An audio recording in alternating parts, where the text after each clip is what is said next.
देखिए, आरसीपी सिंह राजनीति के बिग जीरो हैं और जन सुराज या प्रशांत किशोर ये भी एक महाशून्य से ज्यादा कुछ नहीं है। तो आप शून्य और जीरो का योग क्या होगा?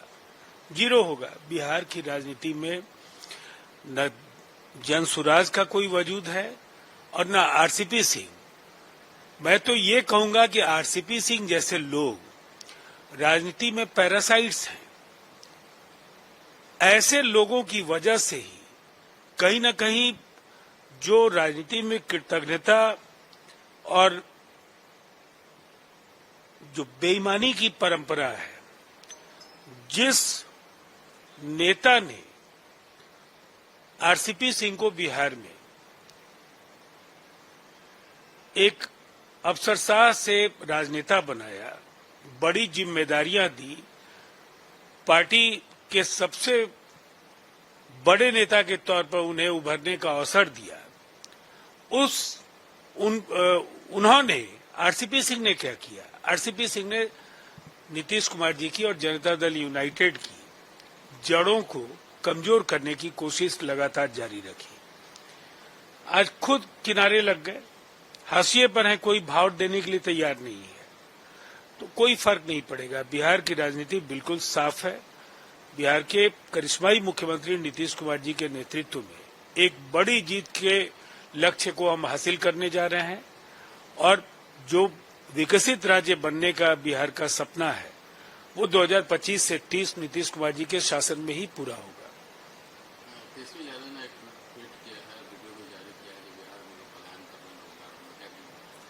अब देखिए, सबसे पहली बात है उनके हर रोज के एक्स पर बेसिर पैर के आरोपों से जनता भी आजी जा गई है।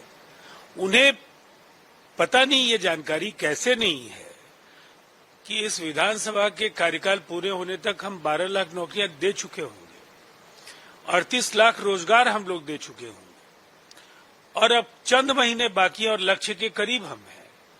दूसरी तरफ अब पलायन नहीं हो रहा, अब यह रिवर्स माइग्रेशन का दौर है, जिसका अर्थ स्पष्ट है कि जो लोग जंगल राज के समय लालू जी और राबड़ी जी के कार्यकाल में उस समय जान बचाने के लिए बिहार से भाग रहे थे, आज वो बिहार नौकरियों और रोजगार और अन्य अवसरों की तलाश में बिहार लौट रहे हैं और बड़ी तादाद में लाखों बिहारी बिहार में लौट आए हैं।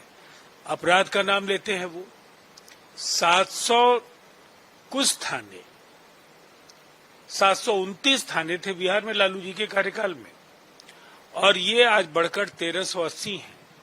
पुलिस बल में 42,000 सिपाही पुलिस बल में कर्मी थे, आज ये बढ़कर के 1,10,000 हो गया और 2,29,000 नई भर्तियों का लक्ष्य राज्य सरकार का है।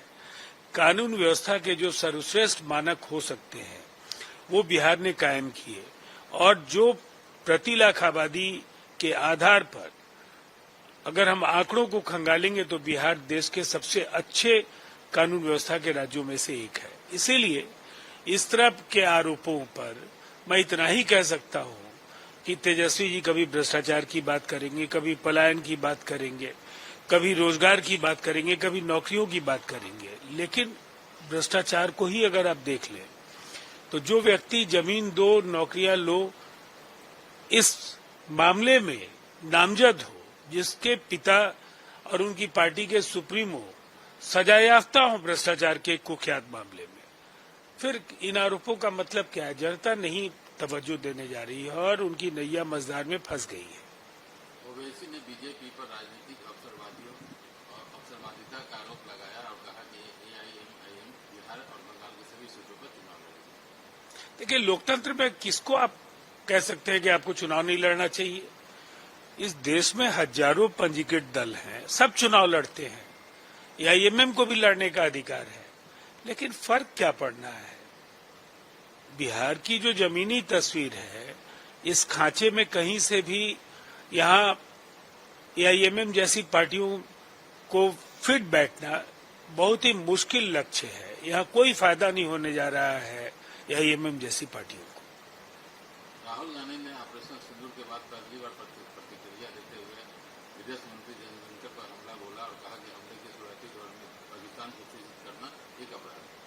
देखिए, बयानों को तोड़ना मरोड़ना कांग्रेस और कांग्रेस के नेताओं की आदत में शुमार हो गया है। जयशंकर ने अपने विदेश मंत्री के कार्यकाल में डिप्लोमेसी के क्षेत्र में भारत का सदैव मान बढ़ाया है और ऐसे आरोपों के जरिए सिवाय हताशा और बौखलाहट के राहुल गांधी कुछ भी नहीं कर रहे हैं।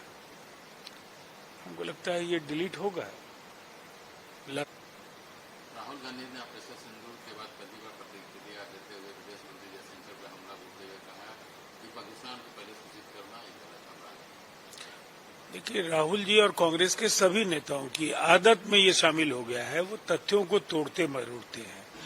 बयानों को तोड़ना मरोड़ना उनकी आदत बन गई है।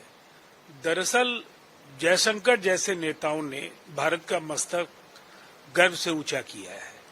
उन्होंने डिप्लोमेसी के क्षेत्र में बड़े कार्य किए हैं और भारत का सर ऊंचा हुआ है, इसीलिए ऐसे बयानों का कोई औचित्य नहीं है। अगर आप ये वीडियो YouTube पर देख रहे हैं तो हमारे चैनल को सब्सक्राइब करें और बेल आइकन को दबाना ना भूलें। अगर आप Facebook पर ये वीडियो देख रहे हैं तो हमारे पेज को लाइक करें।